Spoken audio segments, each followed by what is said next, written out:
Hey, is Marie making the food to celebrate the new year this time? My mother-in-law immediately reacted to this, waving her hands in front of her face and laughing. No way, that's impossible. My daughter-in-law can't cook at all. She's a hopeless housewife who can't even make food for the New Year's celebration. I do all the cooking around here. Her laughter was extremely unpleasant. It wasn't a joke, nor was it just going along with the mood of the moment. It was nothing but an insult to me. I had reached my breaking point. My next move was to fight back. I had to give it my all. I am Marie, a 28-year-old who just got married last year. I'm a full-time housewife who enjoys cooking. Though it hurts sometimes that my husband is content with anything as long as it's edible, he's kind, and we live in a newly remodeled large house with a spacious island kitchen I've always longed for. I guess it's the ideal life, but I had a problem since the beginning of my marriage. It was my mother-in-law. She claims to be good at cooking and thinks I'm a failure of a wife who can't cook. Well, I could endure it if she just thought that, but she was a very troublesome type who would go around saying it. Just yesterday, she was complaining to the neighbor's wife, loud enough for me to hear, while I was hanging laundry. My daughter-in-law can't even cook properly! Oh, it's terrible! I wonder what kind of education she had. My son is so unfortunate. I can't believe it. I was so angry that I almost broke the clothespin in my hand. I could endure her criticizing me, but I couldn't stand her speaking ill of my parents. I deeply respect my parents and have learned countless things from them. Yet, without knowing anything, or even trying to know, my mother-in-law was bad-mouthing me every day. Today, too, she seemed busy ruining my reputation, and I could hear her shrill voice gossiping with the neighborhood. She doesn't even know how to use seasoning. I have to cook, or else there's no taste. Why did my son marry someone like her? Then the neighbors chimed in. Freda has had it tough too. And why don't you teach her? I really wish they would stop. I gripped the glass in my hand so hard that it cracked. In the evening, when my husband Gregory came home, my mother-in-law was in the shower. I saw my chance and decided to unload everything I'd been holding back on Gregory. Can't you do something about your mother? She's going around the neighborhood every day saying I can't cook. Can't you say something to her, Gregory?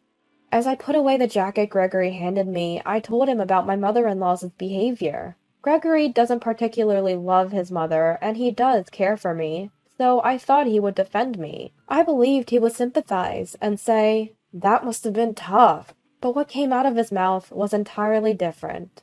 "Well, Mom has always been particular about cooking," Gregory said, scratching his head and looking troubled. "Particular about cooking?" I almost blurted out. "With that heavy seasoning?" I stared at Gregory in disbelief, but he was dead serious. "Come on, she's a good cook, right?" "Well, I don't really know much about good or bad cooking. Anyway, please get along with Mom. That's a wife's duty, isn't it?" With that, Gregory left the room. Is this a joke? That was the only thought left in my mind. A good cook? A wife's duty? What does that even mean? All sorts of frustrations rushed into my heart at once. To be honest, and I hate to say it, but my mother-in-law's cooking is far from delicious. She's been in charge of all the cooking for the past year to prevent me from doing it, but I've never found it tasty. She's convinced that strong seasoning equals delicious. Gregory, who grew up with that taste, always finishes his meal without a fuss, but I honestly struggle to eat it every day. Continuing to eat such heavily seasoned food is definitely not good for my health, and I even feel a sense of crisis that it might ruin my taste buds. I managed to eat it somehow, fearing what would be said if I left anything. Alone in the quiet bedroom, I let out a big sigh. The shock wasn't that Gregory didn't criticize his mother's cooking. It's a wife's duty, huh? It was that he didn't take me seriously. At times like this, I miss the taste of my parents' home cooking. A few weeks passed, and the atmosphere of the year-end became more pronounced. It would be my first New Year since getting married. In this house, it's a tradition for relatives to gather every New Year and eat a feast prepared by my mother-in-law. When Gregory told me this, I secretly thought, really? Even though I just responded with, "Oh." The relatives who come to eat my mother-in-law's cooking every year must be used to it by now, but I can't help but feel sorry for them. I may be criticized by my mother-in-law for having bland taste or not being able to cook properly, but I believe in my cooking skills. I trust my parents who taught me the techniques. I want to cook for everyone somehow, and I want to correct Gregory's taste buds. With that determination, I decided to ask my mother-in-law, even though I knew it was a long shot. Mother-in-law, about the food for the New Year's celebration? I called out to her back as she was energetically taking out large plates and pots in the kitchen. I'll help too. But the mother-in-law who turned around had already refused with her expression. Marie, you can't even cook properly, so how can you make food for the New Year's celebration? You know that not just our family, but all the relatives are gathering, right? That's why I'm saying this. I married into this family. It's my duty as a wife to... I desperately argued, but my mother-in-law just shook her head. No, no. Do you want to create a weird atmosphere right at the beginning of the new year? Everyone comes to eat my cooking. We can't disappoint them. If you understand, please don't get in the way. I could only bite back my frustration as I stared at her turned back. The new year arrived and the relatives began to gather. There were about 20 of them, more than I thought. Most of them I hadn't seen since the wedding. Marie, Happy New Year! Oh my, it's been a while. Have you gotten used to married life yet?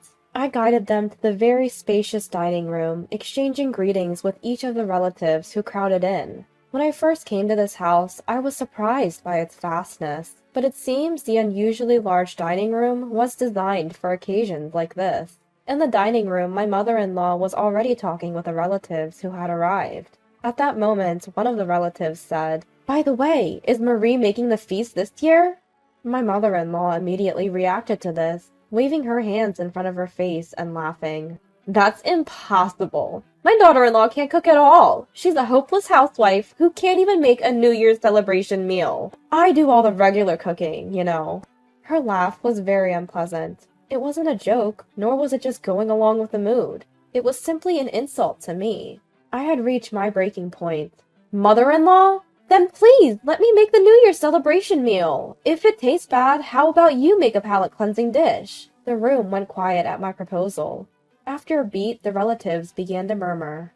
Well, I don't want bad food, but... Well, but experience is everything. Isn't it fine? Yeah, if it fails, Frida will take care of it seems.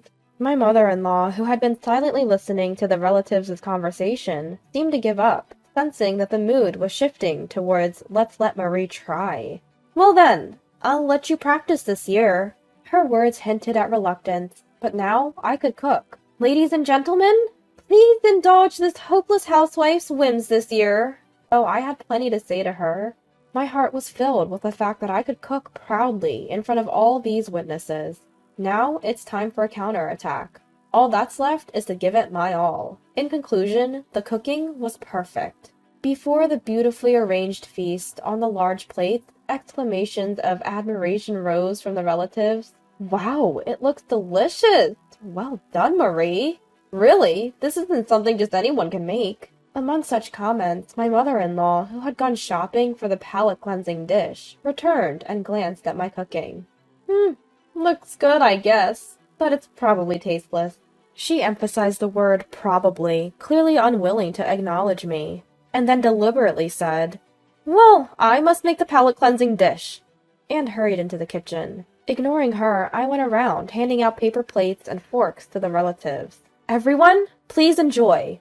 Even as she headed to the kitchen, my mother-in-law's back was clearly focused on us. The relatives, in turn, took the food and tasted it. This is...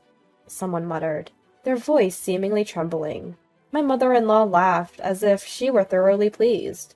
See, I told you. This is why she's a hopeless daughter-in-law. Everyone, you don't have to force yourselves to eat. I'll make a palate-cleansing dish right away. Her voice was triumphant, but it was soon drowned out by voices of joy.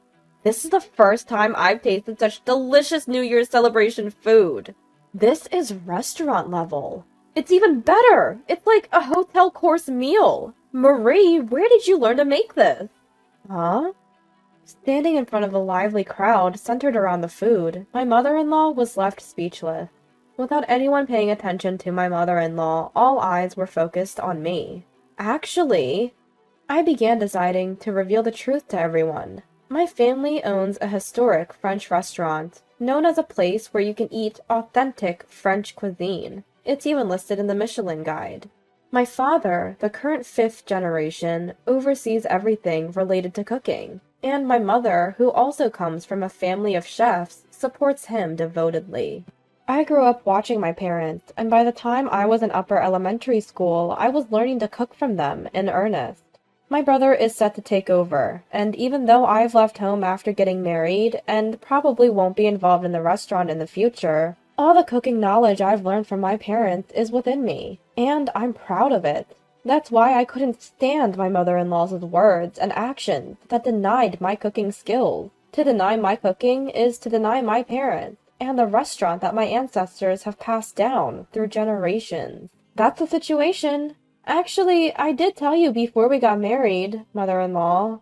My mother-in-law, who tends to disregard others and look down on me, seemed to think of me as just a daughter of a small country restaurant. Furthermore, Gregory, who is utterly indifferent to food, probably doesn't even understand the difference between a family restaurant and authentic French cuisine. I can't help but wonder why I married into this family. Marie! When I turned to the voice calling me, several eyes were looking at me, somewhat hesitantly, but expectantly. Can we eat more? I want to eat more too! Despite the substantial volume of the feast I had prepared, it had been completely consumed. Suddenly, I felt a surge of happiness, and almost cried. Being praised for the food I made should have been normal before I got married, but it seems I had completely forgotten that feeling in the past year. Yes, I'll make more right away! I dashed out of the room, passing by my mother-in-law, who was still standing still. Come to think of it, she had bought some ingredients. I decided to serve these people with all my might, no matter what I might be told later. Mother-in-law, I'll use the ingredients, okay? I gave a warning, but as I thought, there was no response. The ingredients were left as they were in the kitchen. As I reached to look inside the supermarket bag, someone entered the kitchen. Will you teach us how to cook too? I looked up to see about 5 women standing in a row. They ranged in age, from around my age to about my mother-in-law's age, but their eyes all sparkled the same way. The food was so delicious. We want to be as good as you. In retrospect, those words must have changed something inside me. I had never thought about teaching cooking before, but if there were people who felt that way about me, and if I could be of any help, I wanted to teach as much as I could. That's what I thought. With pleasure! I answered with a smile, and the room burst into excitement. Everyone was talking about how they would surprise their husbands by becoming good at cooking. And so, the impromptu cooking class began. Watching us cook with serious faces from a distance, my mother-in-law was silently cleaning up, and the finished dishes were met with more praise. I have to say, I actually found Frida's cooking a bit too salty for my taste. Marie's cooking is more delicate and refined, truly professional French cuisine.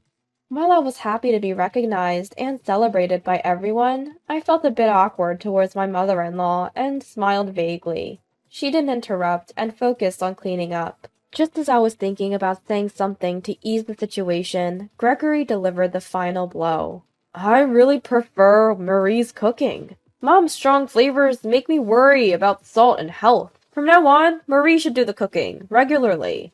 With those words, my mother-in-law seemed to have completely lost her place, and before I knew it, she had retreated to her room. After that, word of my cooking skills spread among the relatives, and I started receiving requests to teach cooking classes. At first, I hesitated, but remembering the excitement of the small cooking class I held on New Year's, and thinking that if people wanted my cooking skills, I accepted the request. Word of mouth spread quickly, and before I knew it, I was being featured in the media as a housewife who cooks authentic French cuisine. Now I receive teaching requests from all over the country. Life is truly unpredictable, and this was an unexpected turn of events. But I even had a conversation with my father in a cooking magazine. As for my mother-in-law, who had been spreading the word in the neighborhood that I was a bride who couldn't even cook properly, she stopped commenting on cooking altogether after that day. She stopped cooking altogether, and now I hold all the authority over cooking in the house. And we live peacefully, albeit busily.